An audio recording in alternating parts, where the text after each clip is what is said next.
special presentation of HBO Sports, the network of champions.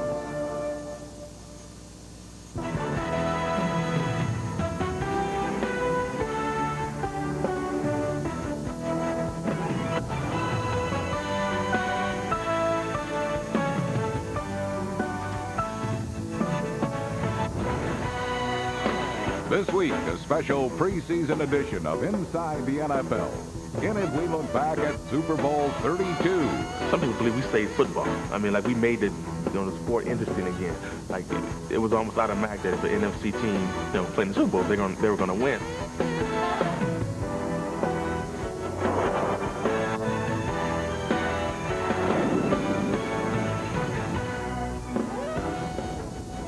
And now, the show the pros watch. Inside the NFL. Hello, everybody. Welcome to our 23rd consecutive year of HBO's Inside the NFL. I'm Len Dawson, along with Nick Bonaconte, Chris Collinsworth, and Jerry Glanville. And Nick, here we are, a new season. It's going to be an exciting one. How about our new set? Yeah, I like it. God, I feel like I'm on the space station Muir. I always knew that you were from outer space. Oh, here we go again. Those shows. No. After 20 years together on the same show, that's a sign of mutual love and respect. Yeah, there you go, 20 years. How about us together for 20 years? That'll never happen. Hey, let's talk about the National Football League. There's a lot of stories that are taking place. What are you going to be following? Well, I'm following the Washington Redskins. North Turner said, I have to go out and get defense. He sounds Wilkinson, signed Stubblefield, but the one thing he forgot, you have to have a first-rate quarterback to get to the Super Bowl. I don't think Gus Frerott's that. You know, I think the big story this year is going to be Mike Holmgren. He's a free agent at the end of this football season. Can go anywhere. There's no question he will be the highest-paid coach by this time a year from now. The only question is how much of a distraction will it be for the Green Bay Packers? Well, what I saw in the preseason was maybe the best return guy in the last 4 years. And he's a rookie from, of all places, Nick, Notre Dame, Allen Rawson. I think he's going to be a big factor for the Philadelphia Eagles. That's not all they have. That's all they have. This is a great time of year, isn't it? Because there hasn't been a loss yet in the National Football League. All these teams have dreams of being in Miami for Super Bowl 33 to play there. That's everybody except the Chicago. Oh, you're right. They have nightmares. I forgot about that. Where So Nick I got think that scoop. right now we should make our picks. Who's going to be in the Super Bowl and who's going to win it? I think it's going to be a rematch of Super Bowl 4. Kansas City with that great defense, Minnesota with that great offense. He picked the Kansas Chiefs are going to win. How could you pick Kansas City? That really shocks us. What I'm going to do is try to separate myself from teams that I didn't play for. Just teams in the National Football. I just studied the rosters. The best roster in the NFC is the Tampa Bay Buccaneers. The best roster in the AFC is the New England Patriots. The Patriots win it because of their quarterback. Well, I'm going to use your same theory and totally disagree with you. I'm going for the two best teams as well, and I think that's the San Francisco 49ers in the NFC, especially because they're in that weaker division in the West.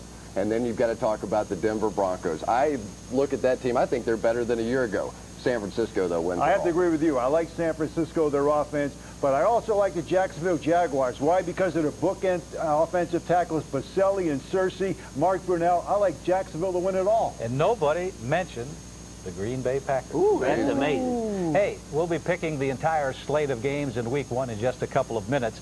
But first, a special look back at Super Bowl 32 through the lenses of NFL films. This documentary really puts the Broncos' victory into historical perspective.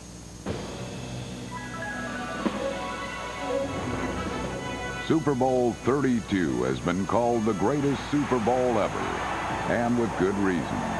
Packed with suspense and drama, it captured the excitement of pro football's present while evoking memories of its proud past.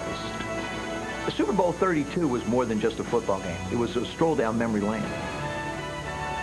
Visions of a distant era when the AFC dominated the NFL landscape with a tough brand of power football flooded to the surface with each dazzling run. And every thunderous hit.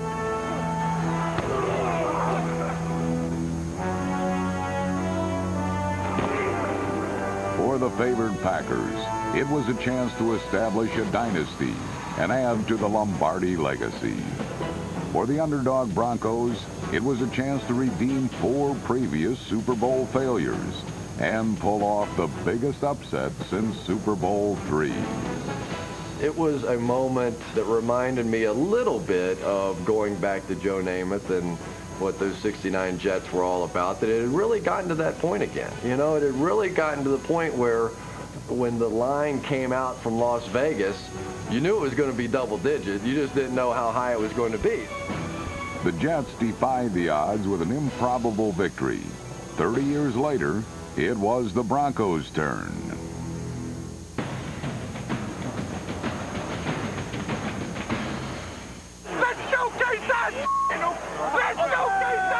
That game was extremely good for football because it was so competitive and so exciting. Gotta love it. Gotta love it. Two great teams playing the last one of the year. This past Super Bowl was one of the best.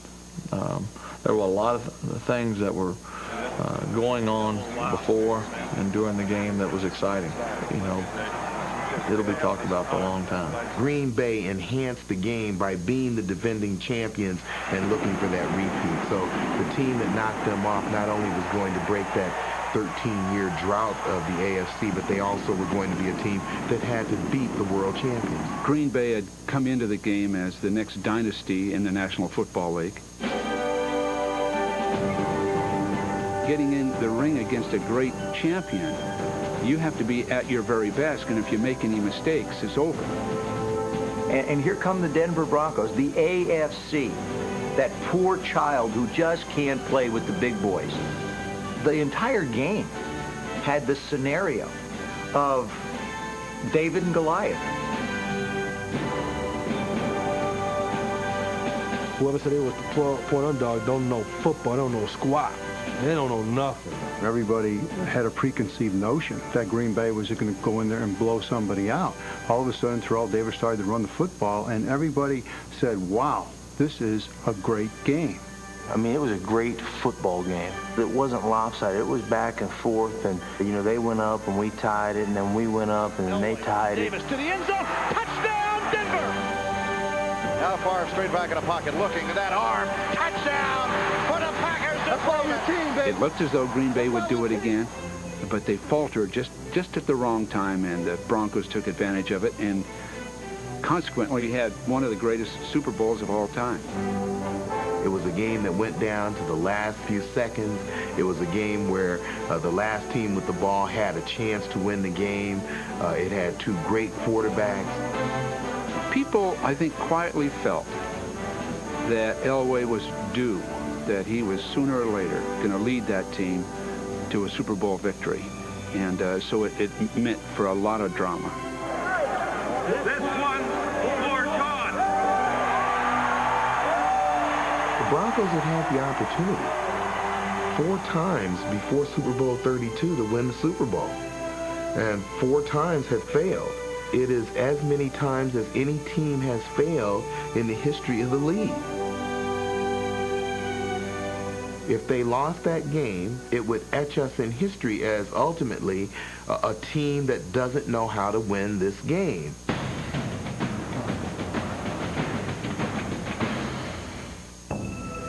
In the Broncos' first 4 trips to the Super Bowl, they didn't just lose. They unraveled in front of an entire nation.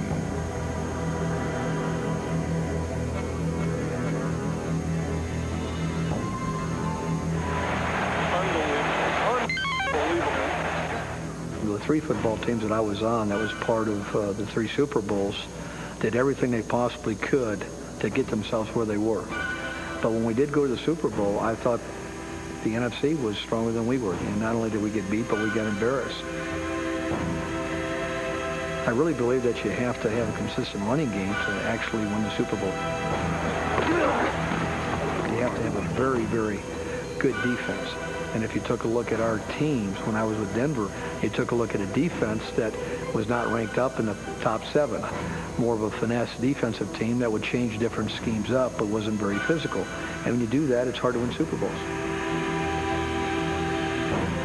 Denver's streak of Super Bowl futility began in Super Bowl 12, a game that left the Cowboys with a title and the Broncos with deep scars. I was emotionally broken immediately after that game and for weeks on, as were some of my teammates. I think it has to hurt. Losing the Super Bowl cuts like a knife. And the Minnesota Vikings felt that pain in 4 separate thrusts in the 1970s. Although the Vikes were the first team to lose 4, the tag of ultimate loser belongs to another team. Here we go with 8 seconds to play. The Buffalo Bills of the early 90s lost 4 consecutive Super Bowls.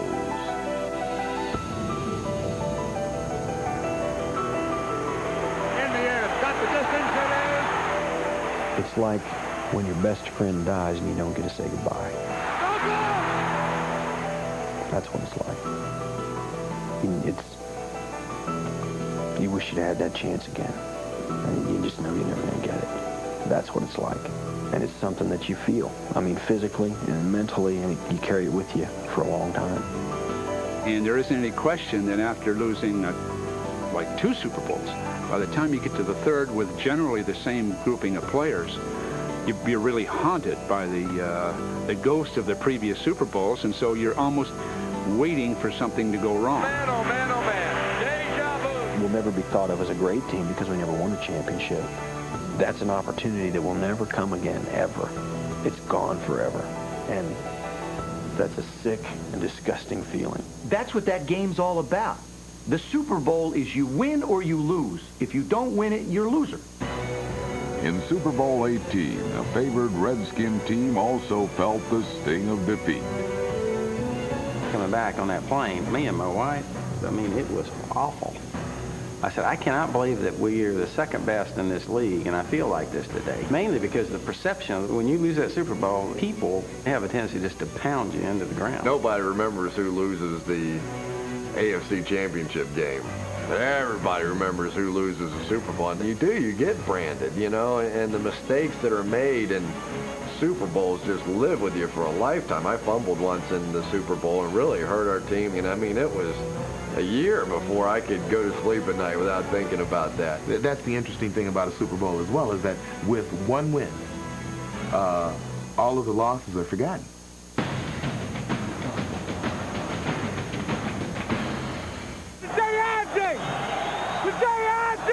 The past really didn't matter to us. We was just really trying to prepare for Green Bay. I didn't really think about the 12-point underdog. Being an underdog of 12 points was kind of a slap in our face, and we really felt like we needed to go out there and prove something. They ain't gonna know what hit him, baby. They ain't gonna know what hit him. When the Chiefs met Lombardi's Packers in Super Bowl I, it marked the first ever meeting between the AFL and NFL. The Chiefs were routed, and their league ridiculed. They said, well, you know, it's kind of the Mickey Mouse League, the American Football League, and a lot of teams in the National Football League can beat the Kansas City Chiefs. That was Lombardi talking after Super Bowl I, and we had to live with that. The Chiefs lived with it until Super Bowl IV, when they exacted their revenge from the Minnesota Vikings. 65 toss power trap. Look for 65 toss power trap. What does it look like? Hey, look for a 65 toss power trap. Let's see what it looks like. 65 toss power trap. That might pop wide open, Rats. Get in there! Is that there, Rats? Oh, it's gone, Big E. Yes, sir, Rats. Yes, sir, boy. Is that there, Rats? Oh, it's gone, Big E. Yes, sir, Rats. Yes, sir. The Mentor. 65 toss power trap. I tell you, ain't making it there. Yes, sir, boys. But perhaps no team has had more to prove than the Dallas Cowboys of the late 60s and early 70s. Following consecutive NFL championship losses to the Packers in 1966 and 1967, the Cowboys finally made it to Super Bowl V, only to have their hopes dashed by Jim O'Brien's last-second kick.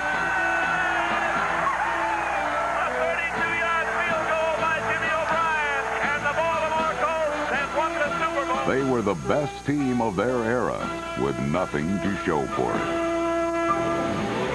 The following year, the Cowboys' pent-up frustration came pouring out in a 24-3 demolition of the Dolphins in Super Bowl VI.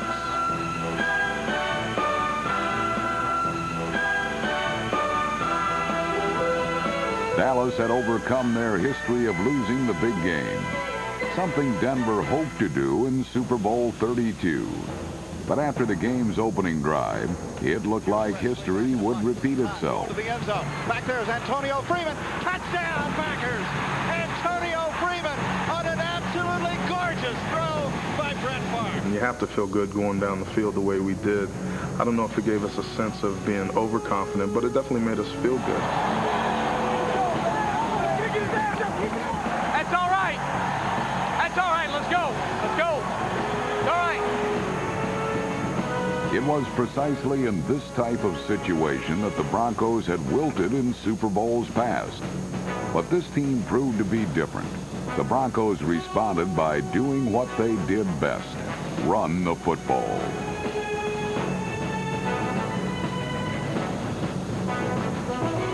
With a determined John Elway leading the charge, Denver moved into scoring position on its first possession. Terrell Davis evened the score from 1 yard out. Elway, handoff, Davis into the end zone, touchdown! Yeah. They made that look pretty easy, Jim. Pretty hard to run inside against the pack, but he was right in the end zone, no problem. Good job. Good job, Brian. Great job, Jerry. Way to play. Denver showed their nerve and totally unnerved the Packers. Look there, I'm saying something. Look there. Sit down for a second, beat up. I'm saying something. We are playing the Indianapolis Colts. We're playing Indianapolis Colts right now. This team is not better than us. They're not even good. And we're letting them do that thing on. We never seen it grow. Look, when you get back in the game, man, we gotta make a statement, man. We gotta make a statement. We gotta bust these dudes in the mouth. Bust them in the mouth. Bust them in the mouth. You make the play. You make the play. You make the play. You make the play. Bust them in the mouth. I was appealing to their I guess their sense of manhood and pride, and saying that you have another opportunity to do something about it. And we got to take advantage. After this game, there is no doing something about it. It's over. Eugene Robinson's sideline rant continued a not-so-proud tradition of Super Bowl meltdowns. I didn't come up here to embarrass myself. I don't know about all y'all. It's about time for a pride check. A pride check. Come on, baby. Let's go. Listen to me. Shut up. Let me have it. We can throw the ball and we can run it. We cannot do the same thing.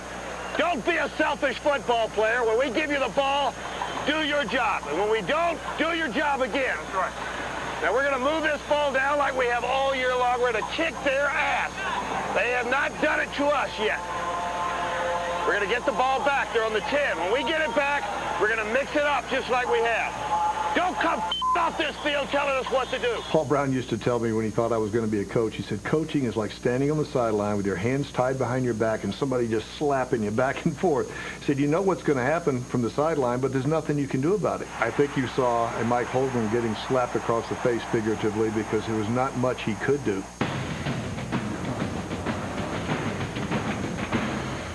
That game belonged to the offensive line of the Denver Broncos. That, you know, if you want to put a stamp on that, property of the offensive line, that's what Super Bowl 32 was, in my mind. When you get a 295-pound man on the Denver offensive line against a 340-pound defensive player for Green Bay, it sounds like the 340-pounder ought to have the advantage unless he loses leverage.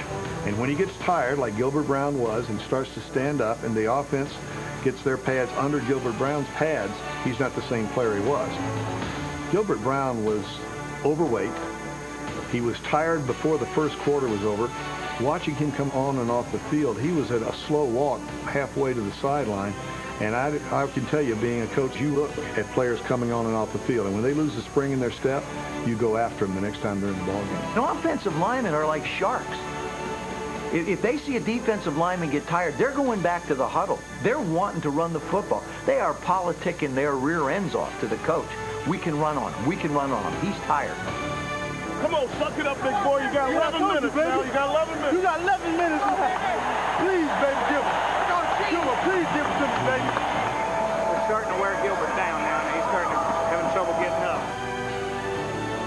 I go back to what Green Bay has been able to do in the past, which is run in 7 or 8 defensive linemen during the course of the game.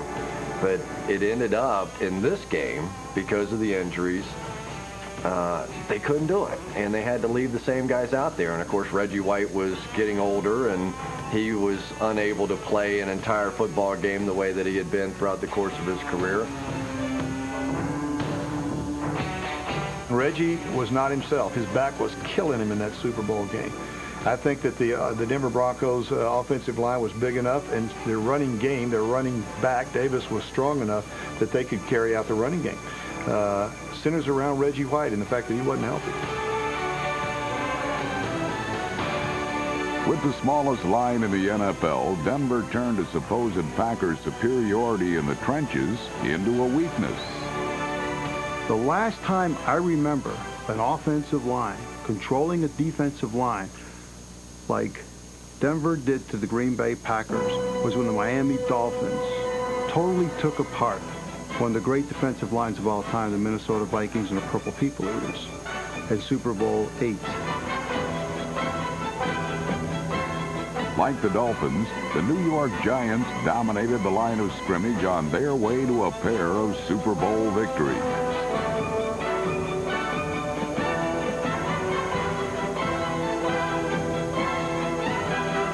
A consistent element in the Redskins' 3 Super Bowl wins was a down and dirty offensive line, a unit so representative of the team's style that it earned an enduring nickname.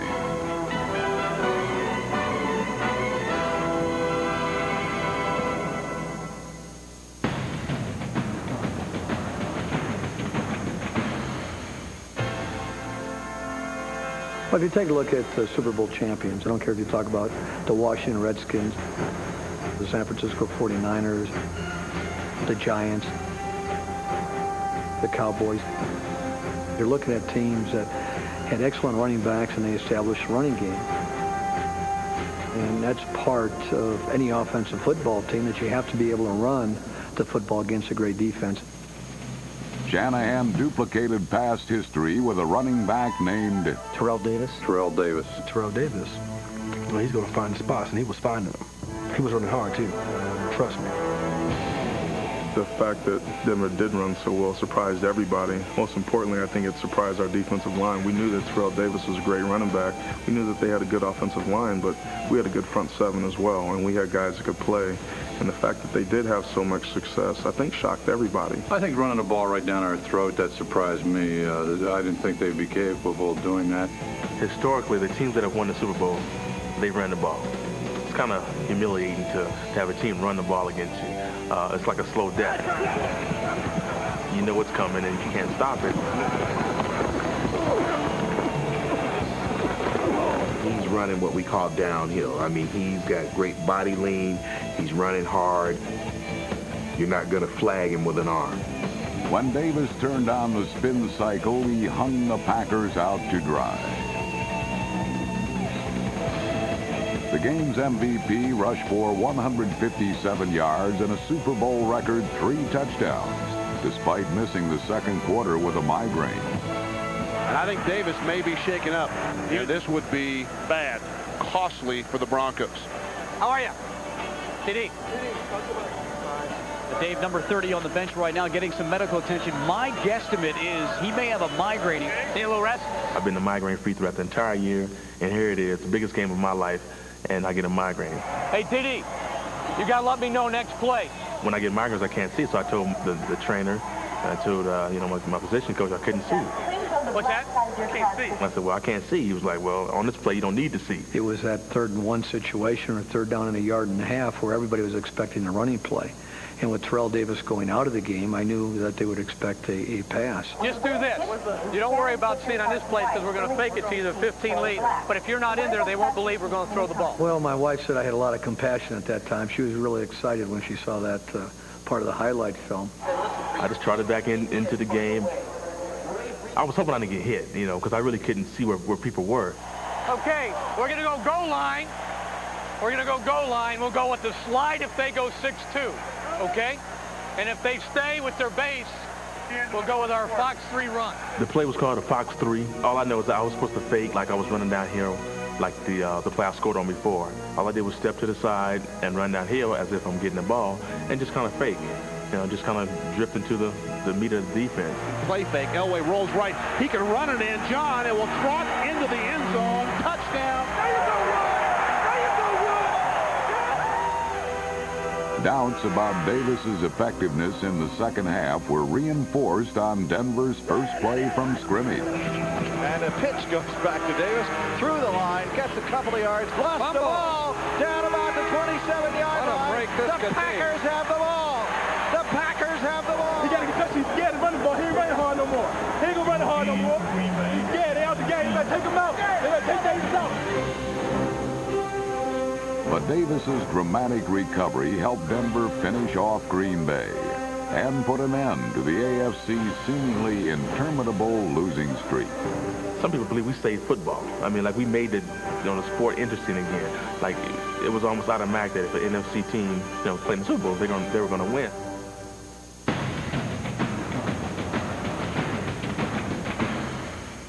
After you go, 375 years without the AFC winning a Super Bowl, I think there's some significance to the fact that finally an AFC team did win it. He has to reverse his field, but he gets away for a moment. After the Raiders won a world championship in 1983, the NFC left a ferocious two-fisted imprint on the next 13 Super Bowls.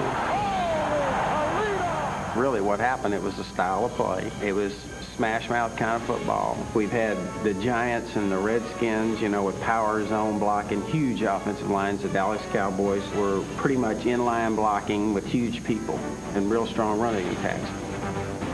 Then we had the San Francisco 49ers, a lot of sweeps, smaller guards, pulling, trapping.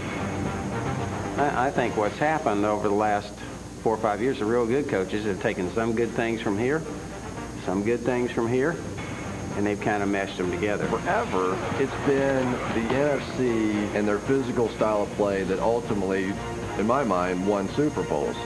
And now we saw this whole changing of the guard with Bill Parcells and Jimmy Johnson and the bringing of the physical play to the AFC.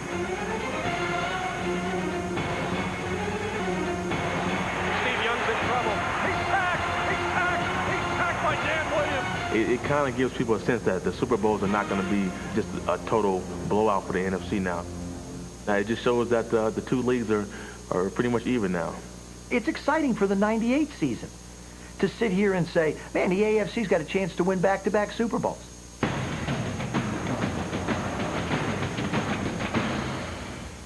One of the things that I've always said works against the AFC when they've gone through this 13 years of losing is the fact that you had to listen for a week or 2 weeks to how you're going to get beat, how much you're going to get beat by, how great the other team is, how fortunate you are to be there. But the other side of that coin is that if you are the Green Bay Packers, the tendency is to believe what you hear for those 2 weeks. And I'm certain that Green Bay started to believe that. They had to.